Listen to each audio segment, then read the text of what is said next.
Assalamualaikum, oke kawan-kawan, selamat datang kembali di channel saya dan selamat menonton.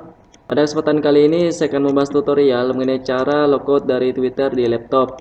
Saya pernah membuat video cara atasi lupa kata asal di Twitter, Anda bisa tonton pada link di atas ini. Adapun caranya, Anda masuk di web browser Anda, lalu Anda tulis di sini di atas sini ya, twitter.com, lalu Anda enter. Kemudian setelah itu Anda masukkan nanti di sini akun Twitter Anda. Saya di sini telah memasukkan akun Twitter uji coba saya ya. Kemudian cara logout dari Twitter di laptop sangatlah mudah kawan-kawan sekalian. Dulu Twitter itu kalau ingin logout, logo profil Anda itu disimpan di atas sini.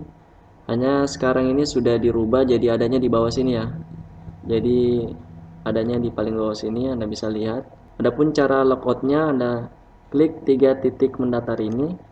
Setelah itu Anda klik logout, add nama akun Twitter Anda. Oke. Kemudian logout. Logging out. Jadi ini Twitter saya sudah keluar dan sudah berhasil ya. Demikianlah tutorial cara logout dari Twitter di laptop. Like video ini jika Anda suka, komen jika Anda ingin memberikan saran yang bermanfaat, dan share kepada teman-teman Anda jika Anda ingin berbagi ilmu. Saya Heri, wassalamualaikum, sampai jumpa pada video berikutnya.